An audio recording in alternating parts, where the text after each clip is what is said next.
জানতে চাইলো তাহলে কি বলো এটা? আমার আল্লাহ তাআলা রব্বুল আলামিন বললেন তার নাম হলো আল হাদীদ, তার নাম হলো লোহা। পাথরের পদার্থের চাইতে আল্লাহ তাআলা লোহার পদার্থকে আল্লাহ তাআলা শক্তি করে দিয়েছেন। এই জন্য দেখেন আপনাদের রাস্তাঘাটে যে পাথর লাগে, এই পাথরে ভাঙার জন্য লোহা নামক পদার্থ ব্যবহার করে, ঠিক কিনা? ঠিক। জব কি আসতে হবে না কম হবে? আসতে বলবেন? আসতে বললে চলে যাবে, আরো শেষ। যদি বলেন একটু তাহলে কিছু করব, জোরে উত্তর দিতে পারবেন? লিল্লাহি তাকবীর, লিল্লাহি তাকবীর। ও ভাই, মুসলমানদের জব তো হবে ওইটা। গাজওয়ায়ে আজনাদাইন, ইসলামের মহান সেনাপতি খালিদ সাইফুল্লাহ গাজওয়ায়ে আজনাদাইন যুদ্ধের মধ্যে রোমান সৈন্যদের বিপক্ষে লড়েছে। মাত্র 60 জন সাহাবী এবং তাবিঈকে নিয়ে তিনি যুদ্ধ করেছেন। গাজওয়ায়ে আজনাদাইনে 6 লক্ষ রোমান সৈন্যের বিপক্ষে 60 জন সাহাবী এবং তাবিঈনে বিজয় লাভ করেছে। আমরা তো সেই মুসলমানের জাতি, যেটা বলেন ঠিক কিনা? ঠিক। তাহলে আমাদের আওয়াজ, হুঙ্কার আমাদের ওই সাহাবীরা যেমন দিয়েছে সেই রকম মর্মস্পর্শী, হৃদয়গ্রাহী, হৃদয়কে আন্দোলিত করতে পারে, হৃদয়কে পুলকিত করতে পারে, হৃদয়কে নাড়া দিতে পারে, হৃদয় ঈমানের মধ্যে বারুদ ধরাতে পারে এমন তাকবীর দিতে হবে। লিল্লাহি তাকবীর, লিল্লাহি তাকবীর। এই বাংলাদেশের দ্বিতীয় স্বাধীনতা উন্মুক্ত এই সময় যদি আল্লাহ তাকবীর যদি না দিতে পারেন, এই সময় যদি আল্লাহর গোলামি যদি না করতে পারেন, ভবিষ্যতে কোন সময় করতে পারবেন কিনা সেটার কোনো নিশ্চয়তা। সুতরাং আমি যে আল্লাহর গোলাম, আমি কার গোলাম? আল্লাহ। জোরে বলুন না, আমি কার গোলাম? আল্লাহ। সুতরাং আমি আল্লাহর গোলাম, এ কথা এখন মন ভরে, হৃদয় ভরে তার শুকরিয়া আদায় করেন। জোরে বলেন আলহামদুলিল্লাহ। আমার প্রিয় ভাইরা, আল্লাহ তাআলা কাছে ফেরেশতারা অবাক হয়ে বিস্মিত হয়ে প্রশ্ন করলো, আয় আল্লাহ, তোমার সৃষ্টির মধ্যে এই পাথরের চেয়ে শক্তিশালী আছে? আল্লাহ তাআলা বললেন, হ্যাঁ আছে, সেটার নাম লোহা। ফেরেশতারা আবার জিজ্ঞাসা করলো, ইয়া হাল মিন খালকিকা আশাদ্দু মিনাল হাদীদ? আয় আল্লাহ, তোমার সৃষ্টির মধ্যে কি আগুন এই লোহার চেয়ে আরো শক্তিধর এমন কি কোন সৃষ্টি আছে? আল্লাহ বললেন, হ্যাঁ আছে, লোহার চেয়ে আরো শক্তিধর আছে। ফেরেশতারা বললেন, আল্লাহ তাআলা বলো সেটা কি? আল্লাহ তাআলা বলেন, সেটার নাম আন-নার, সেটার নাম আগুন। সেটার নাম কি? আগুন। আচ্ছা বলেন তো, বুঝিয়ে উত্তর দিন, বলেন তো দেখি, আগুন যদি লোহার মধ্যে দেন, লোহার যতই শক্তি থাক, ওই আগুনের শক্তি কি থাকে? জোরে বলেন না কেন? আগুন ওই কি কি থাকে? আগুনের মধ্যে লোহা দিলি লোহার কোনো শক্তি থাকেনি, এটা তো গলে যায়। হাই টেম্পারেচার লোহা পানি হয়ে যায়, শক্তি থাকে না। পাথরের চেয়ে শক্তিশালী লোহা, লোহার চেয়ে শক্তিশালী কি বললাম? আগুন। আবার ফেরেশতারা জিজ্ঞাসা, ইয়া রাব হাল মিন খালকিকা শাইউন আশাদ্দু মিনান নার? আয় আল্লাহ, ওই আগুনের চেয়ে শক্তিধর আরো কি তোমার কোনো সৃষ্টি আছে? আমার আল্লাহ জানাই দিলেন ফেরেশতাদেরকে, হ্যাঁ আছে। ফেরেশতারা বলেন, তাহলে ওইটা কি? আমার আল্লাহ বলেন, ওইটার নাম হলো আল-মা, ওইটার নাম হলো পানি। আগুন জ্বলতেছে, পানি যদি ঢেলে দেন পানির ক্ষমতা থাকে না থাকে না? থাকে। ওই মিয়া কি উল্টো পাল্টা কথা বলে, আমি বুঝি না। পানির মধ্যে পানি, আগুন জ্বলতেছে, চুলের মধ্যে যদি আপনি পানি ঢেলে দেন 5 কেজি, ওটার মধ্যে থাকে না? তো নিভে যায়। তো উল্টো পাল্টা কথা পাওয়া যাবে না। আগুন পানির শক্তির কাছে কোনো ক্ষমতা টেকে না। আগুনের মধ্যে পানি ঢাললে পানির শক্তির কারণে, তার পদার্থের কারণে আগুনের অস্তিত্ব থাকে না, শেষ হয়ে যায়। এবার ফেরেশতারা আবার জিজ্ঞাসা করলো, ইয়া রাব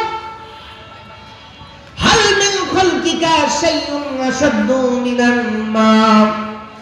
আয় আল্লাহ, তোমার সৃষ্টির মধ্যে পানির থেকে কি আরো কোন সৃষ্টি আছে শক্তিধর, অনেক শক্তিশালী? আমার আল্লাহ কয় হ্যাঁ আছে। ফেরেশতারা বলেন তাহলে কি আল্লাহ বলো? আমার আল্লাহ তাআলা বলেন ওইটার নাম হলো আর-রিহ, ওইটার নাম হলো বাতাস। পানির যে শক্তিধর ওইটার নাম বাতাস।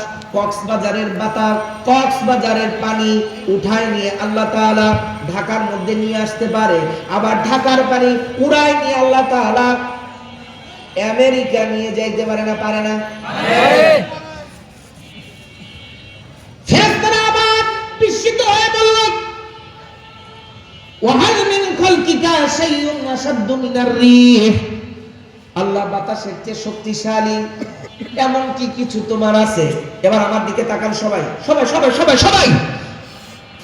ফেরেশতারা জিজ্ঞাসা করলো আল্লাহ, ওই বাতাসের চেয়ে শক্তিধর পানিকে এক জায়গা থেকে আর এক জায়গায় যে উড়িয়ে নিয়ে যেতে পারে, এই শক্তিশালী বাতাসের চেয়ে কি আরো তোমার শক্তিধর কোনো কিছু আছে? আমার আল্লাহ তাআলা বলেন হ্যাঁ আছে। আমার আল্লাহ তাআলা উত্তর দিলেন ইবনু আদম তাসাদ্দাকা বিসাদাকাতিন বিয়ামিনিহি ইউফিহা আন শিমালি। আমার আল্লাহ উত্তর দিলেন আমার বান্দা বনি আদম একটা পয়সা, একটা টাকা আল্লাহর রাস্তায় দান করবে, এমন গোপনে, এমন ইখলাসের সাথে, এমন নীরবে নিভৃতে, এমন ভাবে আল্লাহর জন্য দান করবে, ডান হাতে দান করলে বাম হাত খেয়াল পাবে না, এমন ইখলাস যদি তার থাকে, এই ইখলাসের দান, এই একাগ্রতার দান আমার আল্লাহর কাছে ওই পৃথিবীর সবচেয়ে সৃষ্টিধর বাতাসের শক্তির চাইতে বনি আদমের ইখলাসের দাম, ইখলাসের শক্তি আল্লাহর কাছে অনেক বেশি। লিকুল্লি ইলমিন যাহরুন ওয়া বাতনুন। হাদিসের মধ্যে আছে প্রত্যেকটা জিনিসের জাহিরি এবং বাতিনি জ্ঞান আছে। মাসাদিরুল ইলম এটা পাঁচটা, সোর্স অফ নলেজ এটা পাঁচটা। কয়টা? পাঁচটা। তিনটা হচ্ছে জাহিরি আর দুইটা হলো বাতিনি। জাহিরি হচ্ছে আসবাবে ফিতর, আপনি আপনার পঞ্চ ইন্দ্রিয়ের মাধ্যমে যা কিছু জানতে পারেন, চক্ষু, কর্ণ, নাসিকা, ত্বক এর মাধ্যমে যা শিখেন, এটা হচ্ছে আসবাবে ফিতর, পঞ্চ ইন্দ্রিয়ের মাধ্যমে মানুষ শিখে। দুই নম্বর হচ্ছে আসবাবে তাআক্কুল, আকল, ইংরেজিতে যেটাকে বলে ইন্টেলেক্ট পাওয়ার, মানুষ তার জ্ঞান শক্তির মাধ্যমে জানতে পারে। আর তিন নম্বর হচ্ছে আসবাবুল ওয়াহী, ডিভাইন নলেজ, ওহীর মাধ্যমে জানতে পারে।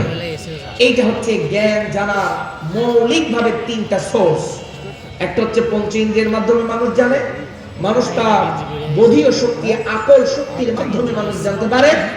আর তিন নম্বর হচ্ছে মানুষ ওহীর মাধ্যমে জানতে পারে। এর বাইরেও আরো দুই ভাবে জানতে পারে। বান্দা যদি ওই পর্যায়ে পৌঁছায়, সূরা বাকারার 282 নং আয়াতে কারিমার মধ্যে আল্লাহ তাআলা বলেন ওয়াত্তাকুল্লাহ ওয়া ইউআল্লিমুকুমুল্লাহ।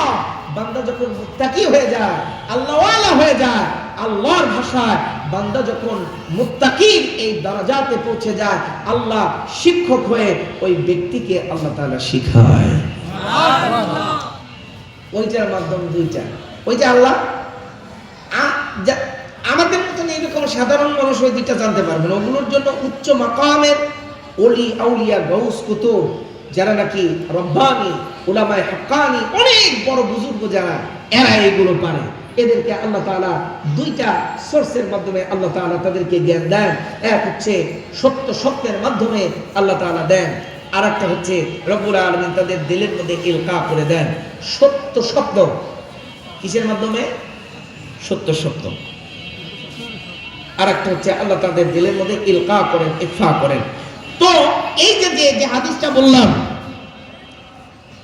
এর একটা জাহিরি আছে, একটা বাতিনি আছে। আমি শুরু করেছি, রাসূলুল্লাহ সাল্লাল্লাহু আলাইহি ওয়াসাল্লাম ইরশাদ করেছেন হাদিসের মধ্যে, আল্লাহ যখন জমিন সৃষ্টি করেছেন, জমিন কাঁপতেছিল। আল্লাহ তখন পাহাড় সৃষ্টি করেছেন, এই পাহাড় দিয়ে যখন প্যারাক মেরে দিয়েছেন, তখন জমিন যখন থেমে গিয়েছে, ফেরেশতারা অবাক হয়ে গিয়েছে, বিস্মিত হয়ে গিয়েছে। ফেরেশতারা প্রশ্ন করেছেন, এই পাহাড়ের চেয়ে শক্তিধর আছে কিনা? এক এক করে কয়টা জবাব এসেছে। এটা হচ্ছে জাহিরি। এক, পাহাড়ের চেয়ে শক্তিধর, ওইটার নাম লোহা। লোহার চেয়ে শক্তিধর, ওইটার নাম আগুন। আগুনের চেয়ে শক্তিধর, ওইটার নাম হচ্ছে কি? পানি। পানির চেয়ে শক্তিধর, ওইটার নাম কি? বাতাস। কিন্তু বাতাসের চেয়ে শক্তিধর, ওইটাকে বলা হলো বনি আদমের ইখলাস। এখন এই যে একটা জাহিরি একটা বাতিনি, এখন জাহিরি জ্ঞান পানির চেয়ে বাতাসের শক্তি বেশি, এইটা আপনার বিজ্ঞান দিয়ে প্রমাণ করা যাবে। পাহাড়ের চেয়ে লোহার শক্তি বেশি, এটা বিজ্ঞান দিয়ে প্রমাণ করা যাবে। লোহার চেয়ে আগুনের শক্তি বেশি, এটা বিজ্ঞান দিয়ে প্রমাণ করা যাবে, মানে বিশেষ জ্ঞানের মাধ্যমে সেটা প্রমাণ করা যাবে। কিন্তু বাতাসের চেয়ে শক্তিশালী বনি আদমের ইখলাস, এইটা কোনো বিজ্ঞান দিয়ে প্রমাণ করতে পারবেন না। এইটা দুনিয়ার কোনো বিশেষ জ্ঞান প্রক্রিয়ার মাধ্যমে এটা প্রমাণ করতে পারবেন না।